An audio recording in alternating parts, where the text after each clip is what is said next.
So, herzlich willkommen zu meinem Eierfräs-Tutorial. Zumindest zu dem ersten Teil davon. Eigentlich wollte ich das alles in einen Text schreiben, aber nachdem ich da 2 Seiten voll geschrieben hatte und ich mir dachte, das liest sich sowieso keiner durch, habe ich mich dazu entschlossen, den Text jetzt aufzunehmen.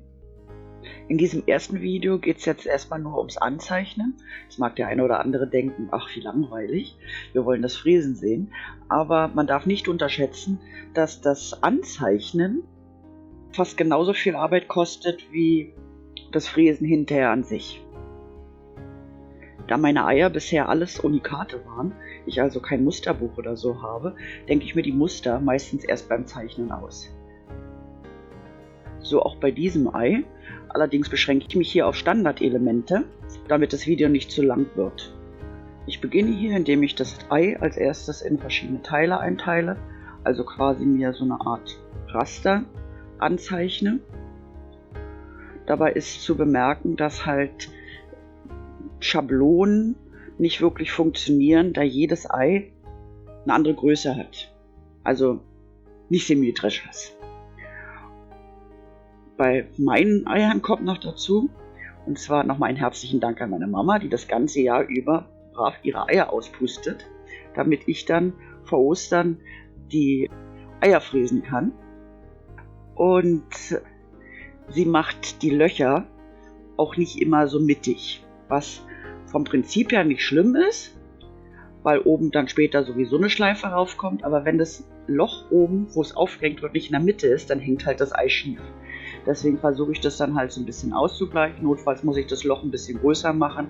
Und unten ist es komplett unwichtig, weil entweder mache ich das Loch unten mit Farbe zu oder wenn ich jetzt zum Beispiel unten eine Schleife ranmache und die nicht ganz mittig sitzt, das fällt dann nicht so auf wie oben, wo dann das Ei dann schief hängen würde.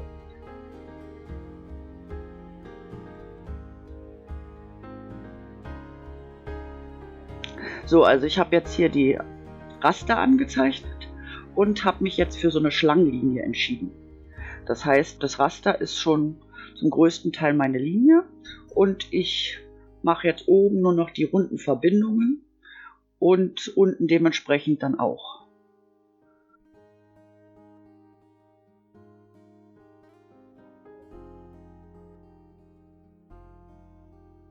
Ich habe es oben rechts euch mal eingeblendet, was ich dann immer gerade dabei bin, vom Muster her zu machen.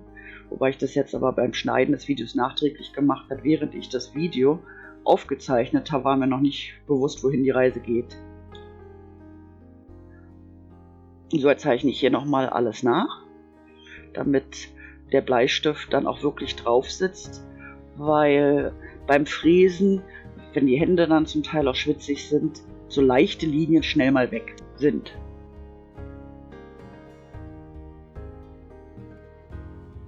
Hier teile ich das Ei nochmal in der Mitte, damit ich einen Anhaltspunkt habe für mein Muster und nehme die Schnittpunkte dann auch gleich als mein erstes Element.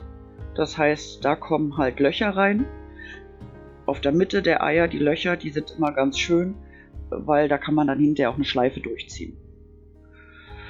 So, und zu dem Zeitpunkt weiß ich jetzt schon, dass diese Schlangenlinie, die ich da eingezeichnet habe, die werde ich später punktuell perforieren, so dass das dann eine gepunktete Linie sein wird. Und in diese Linie zeichne ich jetzt so Blüten ein. Die Blüten zeichne ich nur ungefähr an, weil das gibt hinterher, das werdet ihr beim Fräsen sehen, die Form der Frässpitze vor, dass das dann hinterher so ein Schlitz wird. So, jetzt habe ich halt in diese Kurven von der Linie immer Blumen reingesetzt und das ist mir jetzt aber noch ein bisschen zu wenig Muster und mache jetzt da noch so eine Blätterranke. Da hatte ich jetzt schon gleich eine Farbe im Kopf, dass ich die dann dementsprechend dann später auch grün mache, damit es dann wirklich auch wie Blätter aussieht. So, gleich müsste der Schnelldurchlauf kommen, wo es dann ein bisschen schneller geht.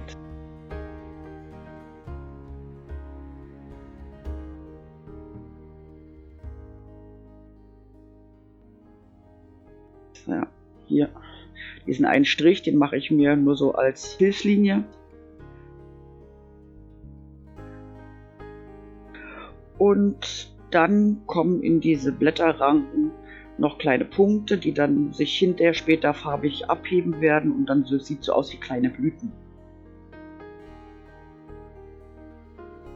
Vielleicht grüne Blätter und rote Blüten oder rosa, je nachdem, für welche Farben ich mich dann später entscheide. So, unten wollte ich jetzt aber nicht nochmal Ranken hinmachen, weil das fand ich jetzt schöner, dass die nur oben sind, und mache dann auf die freie Stelle unten nochmal diese Blumen. So, und damit ist es eigentlich schon fertig angezeichnet. Nochmal unten und oben die Löcher, die ich dann fräse, später angezeichnet. Damit sind wir fertig. Und ich hoffe, euch hat es gefallen und ihr seid neugierig geworden, wie ich es dann später fräse. Und wir sehen uns dann im nächsten Video. Tschüss!